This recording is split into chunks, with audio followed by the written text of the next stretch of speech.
Halo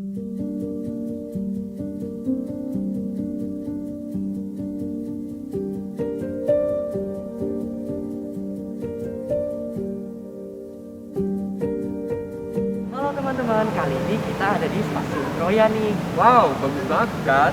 By the way, kalian tahu gak sih, stasiun semodern ini masih memiliki tempat-tempat yang banyak mengandung nilai sejarah tuh. Wah, di mana aja tuh? Mau tahu tentang tempat, bangunan, dan sejarah dari Stasiun Kroya?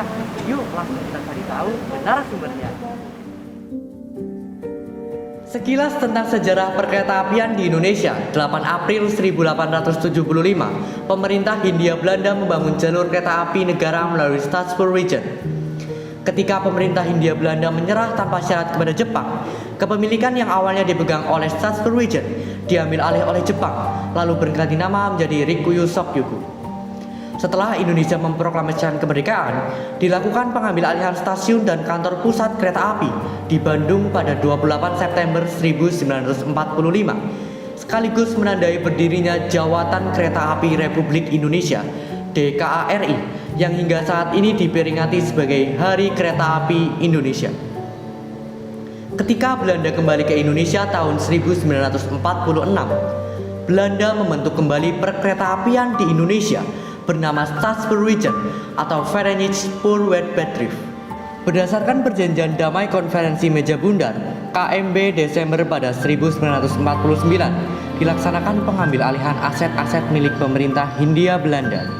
Pada tahun 1950 dibentuklah Jawatan Kereta Api (DKA) dan berganti nama menjadi Perusahaan Negara Kereta Api (PNK). Di tahun 1971, PNKA berubah menjadi PDKA, lalu pada tahun 1991 berubah lagi menjadi Perumka, dan akhirnya pada tahun 1998 berubah menjadi PT KAI Persero hingga sekarang. Terletak di Jalan Stasiun Desa Bajing, Kecamatan Kroya, Kabupaten Cilacap, Jawa Tengah, menjadikan Stasiun Kroya berlokasi paling timur di Cilacap dan termasuk dalam daerah operasi 5 Purwokerto. Stasiun Kroya dibangun bersamaan dengan jalur kereta api Jogja-Cilacap, yang dimana pembangunan itu selesai pada 20 Juli 1887. Selain sejarahnya, kita juga perlu mengetahui perkembangan bangunan Stasiun Kroya dari awal berdiri hingga saat ini. Menurut kalian, dulu Stasiun Kroya ini gimana sih? Mau tahu jawabannya? Yuk kita tanya narasumber kita. Kalau sejarahnya itu Stasiun Kroya dibangun semenjak dibuatnya jalur kereta api dari Jogja ke Cilacap oleh pemerintahan Belanda. Nah, Stasiun Kroya dibangun lah untuk waktu itu masih untuk angkutan perkebunan lah istilahnya seperti itu.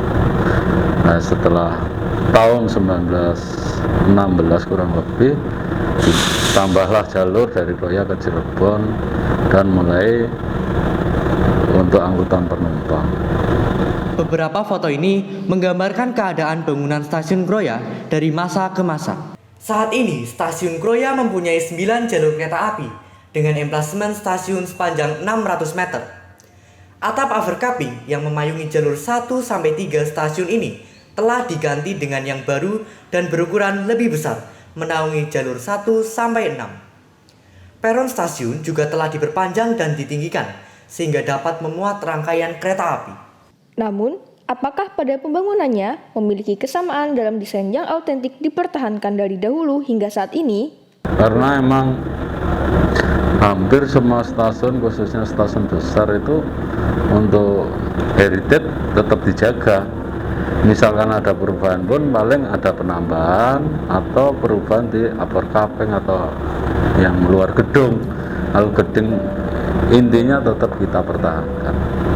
Di sekitaran Stasiun Kroya terdapat beberapa bangunan yang dulunya berfungsi sebagai tempat tinggal dari petinggi Stasiun Kroya. Apakah dari beberapa bangunan tersebut ada yang sudah beralih fungsi dan ada juga yang terbengkalai? Nah, untuk kru sendiri itu tempatnya kantor masinis. Nah, kru itu masinis tempatnya di situ. Nah, dia mau istirahat, dinas ya di situ.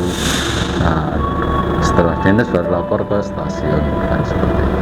Apakah Stasiun Kroya memiliki ciri khas tertentu dalam aktivitas yang terjadi sehari-harinya?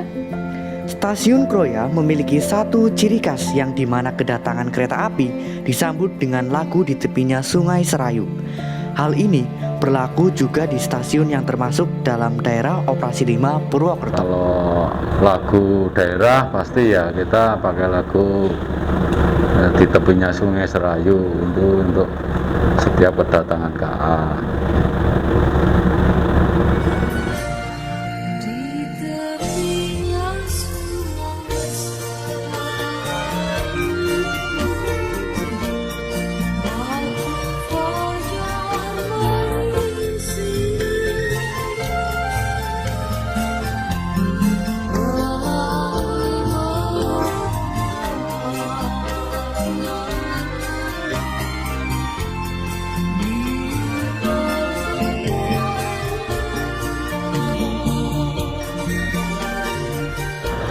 Oke, itu dia informasi terkait tempat, bangunan, dan sejarah dari Stasiun Kroya ini. Kita sebagai generasi muda harus ikut serta dalam mempertahankan juga melestarikan sejarah yang ada di negara Indonesia. Oke, Sekian video dari kami, semoga bermanfaat and see you next time.